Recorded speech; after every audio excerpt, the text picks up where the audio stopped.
All right, so let's pretend that I have done my increase round, and then for the cowl we have to do, it looks like 2 rounds.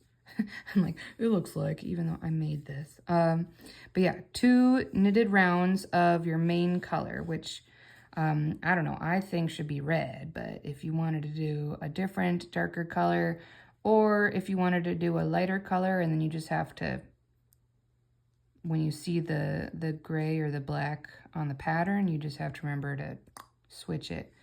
But anyway, so I'm doing this gray is gonna be red in my cowl, quote unquote. But so what you do is when you get to the pattern, you're always gonna, I don't know why, but it's just good practice with other patterns that I've seen. They always start in the bottom right-hand corner. That is, so you start with 1, 1 here, and then you go over to row 1, number 2, stitch number 3, number 4, etc. So you're gonna go right to left. And actually with this pattern, what I'm gonna do for the final pattern, this isn't totally like the finalized pattern, I haven't printed out yet, but what I'll do is I will mark off row 12. So the pattern actually repeats in repeats of 12 stitches. So I'll mark it off for the bottom part of the cowl here. You can just focus on those 12 stitches and just repeating them. And then same with when you get to the top, this part of the pattern you can just repeat in 12. So I'll be marking that for you. But the reason why I've also have this whole huge, like the whole page printout of the pattern is because it's going to be important that you can do the lettering and the numbers. But I'll mark it off to make it a little easier to see. And then if you just want to focus like right here, you can. Okay, so once you start the color work, it's actually a really simple pattern to start with. It's just, I saw this, a woman wearing a sweater with kind of this pattern around the wrist area, and I was like, oh, that's so cute. So that's why we're doing that. But what you do is, so you already have your red yarn is still attached, and you're never gonna like cut the red or the main color yarn until the very end of the project. So you can always have your red yarn is gonna be there, or your main color yarn will be there. The white yarn or the cream or white colored yarn that I'm using, you can keep this attached until, what's it say? Until row 49. So like there's parts of the pattern where it's just red, for example, like it's just the main color for this row, but that's just one row. And then after that, we get back to adding some white.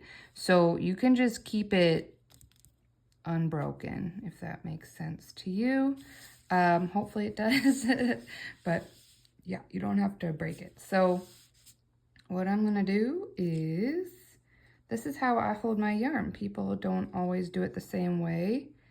But when I have 2 or 3 or whatever colors, I hold it kind of like that. It's really hard at first to see, but okay, so we're gonna start with, we're at row number 3 here, stitch 1. So we're gonna start with a white. So I'm gonna knit in here, and this first one's just always weird because I can't hold the yarn right, but I'm gonna knit that, and then I have to make sure that I am using the working yarn and not the tail end of the yarn. So like I'm making sure that I'm gonna hold in my hands the working yarn. So see what I do, it's kind of like that cast on, where I'm gonna hold them down here.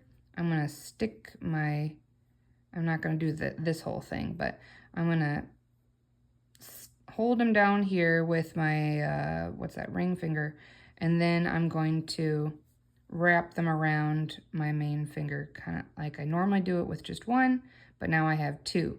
And I'm just going to kind of hold them like this. Some people get a special like ring device thing that holds them separately for you.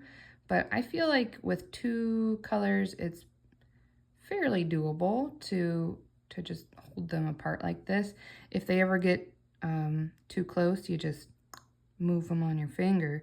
But this works for me. So if you are a continental style knitter, maybe this works for you also. I would definitely recommend trying it at least.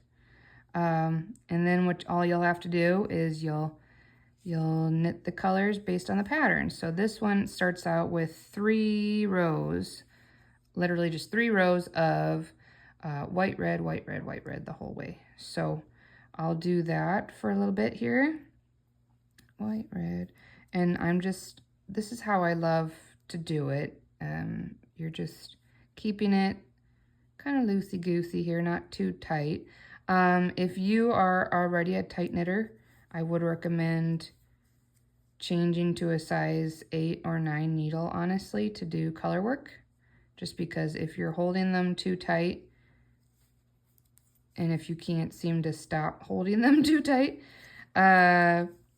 you're gonna have some issues later on when we have bigger gaps or bigger, like, longer amounts of one color and then switch to another color, and it's gonna get all weird. So tension, you know, is super important during color work knitting.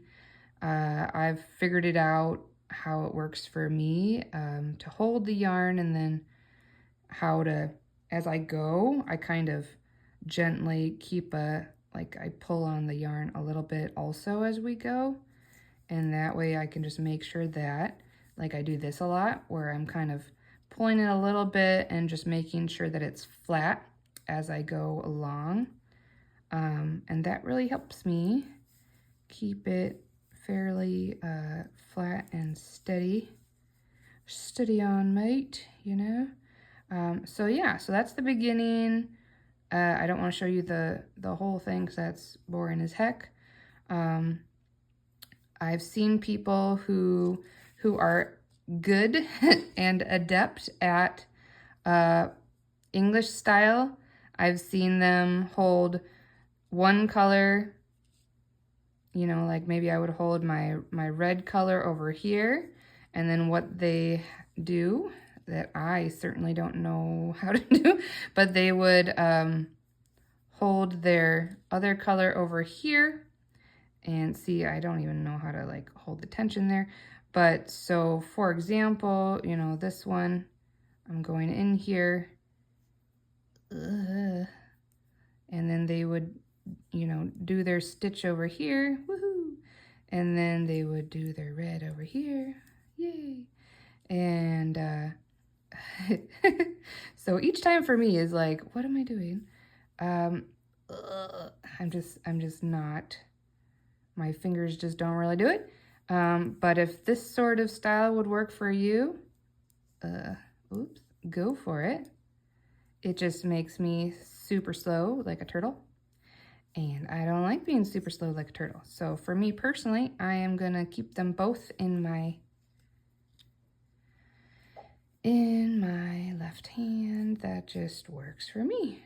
But yeah, you certainly try either way. There are plenty of other videos online showing how to hold your yarn for color work if you are not wanting to do it like this.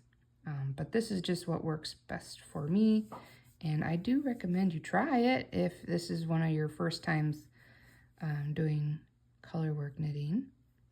I think it works nicely. But you do you, fam, okay? All right.